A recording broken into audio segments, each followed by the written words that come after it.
it's a pleasure to have you here with us today. And even though you are very popular and well-known guy in our industry, would you mind to introduce yourself briefly? No worries. I'm a poultry veterinarian, and I do health audits on farms in different areas of the world, including respiratory health audits, but also, of course, a lot gut health audits, because gut health is top of the list of many producers, obviously. Maarten, today you have a presentation on coccidia. Could you share with us the main headlines of your presentation here in Germany today? Yeah, absolutely. It's sometimes surprising that people, when I tell them I want to talk again about coccidiosis, they would very often say no, but we know everything about coccidiosis because this is a very old disease. We would like you to talk a little bit more about some new emerging diseases. But the reason that I choose coccidiosis to talk about gut health in general is because coccidiosis is still today the main instigator of dysbiosis, bacterial enteritis problems, and the wet litter issues associated with this bacterial enteritis, dysbiosis.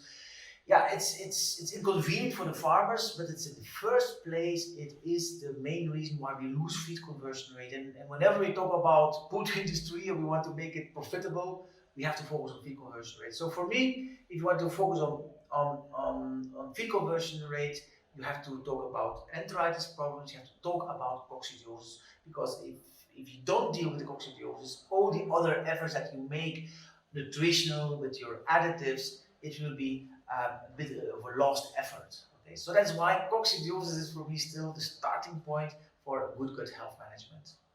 There is an increasing trend to use coccidia vaccines in North America a lot, but also here in Europe it's increasing. What is your opinion about using nutrition to try to overcome certain side effects of those vaccines? What do you think about that?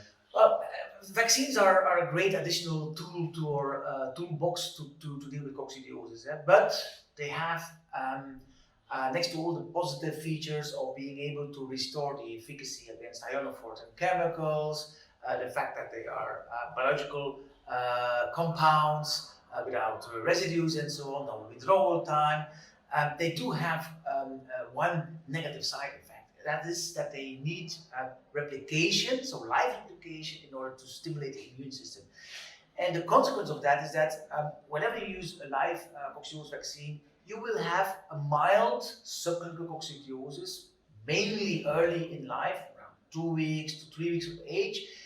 And of course, you have to make sure that when you have this mild subclinical coccidiosis, and of course the yield will be then later in the cycle, when the birds are 28, 30 days, you have a very good immune status if you have done the right job, and then of course you have a good health situation. But that 2 to 3 weeks period is a very crucial period in order to make sure that you don't have a lot of oversupply of nutrients in that lumen of the gut in that period. Because at that moment, there's this peak of the cycling of the coccidiosis vaccine.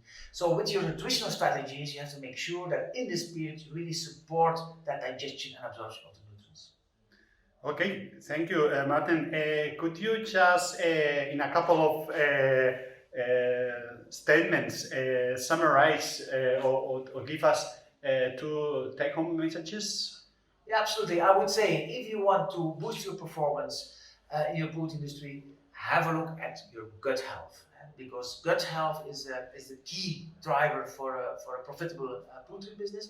And if you are convinced that gut health is the focus point to be done, then first start with coccidiosis before looking into viral enteritis, mycotoxins, and other complicated things. First start with your coccidiosis control. That is, I hope, the 2 messages that the attendees today can take home.